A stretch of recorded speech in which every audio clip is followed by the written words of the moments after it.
Ketika Joe akan pergi dari tempat itu, tiba-tiba pandangan Joe kabur akibat penyakit yang dia derita selama ini.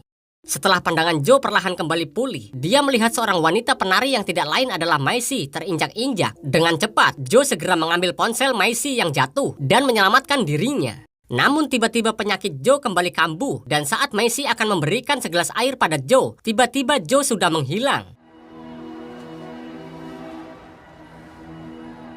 Sesampainya di rumah, Joe meminum obat pereda rasa sakitnya agar tidak terlalu parah dan segera beristirahat.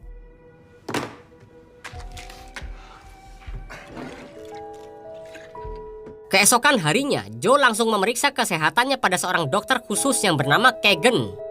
Di sini diketahui ternyata selain seorang penjunuh bayaran profesional, Joe juga merupakan mantan sersan yang telah lama pensiun. Setelah mengambil sampel darah Joe untuk diteliti lebih lanjut, Keegan menyuruh Joe untuk kembali melakukan kesehariannya. Sepulangnya dari dokter, Joe menghampiri atasannya yang bernama Sophie Rivers untuk menceritakan penyakit yang dideritanya. Selain penglihatan Joe yang sering kabur, Joe kerap kali mengalami rasa sakit kepala yang luar biasa sakitnya. Oleh karena itu, Sophie menyuruh Joe untuk beristirahat sejenak sebelum badan Joe kembali sehat. Joe yang teringat kalau dia belum sempat mengembalikan ponsel Maisie, dia pun segera mendatangi wanita itu yang sedang latihan di salah satu sanggar di pusat kota.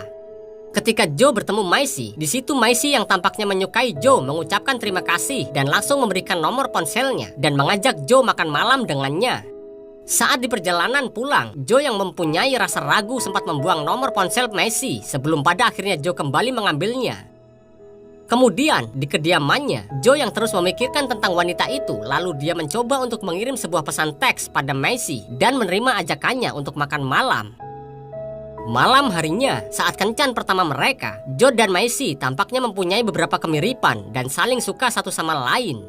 Di situ Joe menjelaskan latar belakangnya yang tidak mempunyai keluarga karena Joe masuk ke pelatihan militer sejak usia 18 tahun setelah peristiwa kelam yang menimpa orang tuanya. Sejak kencan pertama itu, hubungan Joe dan Maisie semakin dekat, tetapi meskipun seperti itu, hubungan mereka tidak mengganggu pekerjaan mereka masing-masing. Beberapa waktu kemudian, Joe menemui Sophie. Di sini diketahui kalau Joe merupakan salah satu anggota organisasi The Killer's Game. Kemudian, Joe mengatakan kepada Sophie kalau dia ingin berhenti dan keluar dari pekerjaannya saat ini sebelum Maisie mengetahuinya. Lalu Joe diberi dua jalan keluarnya oleh Sophie, yaitu keluar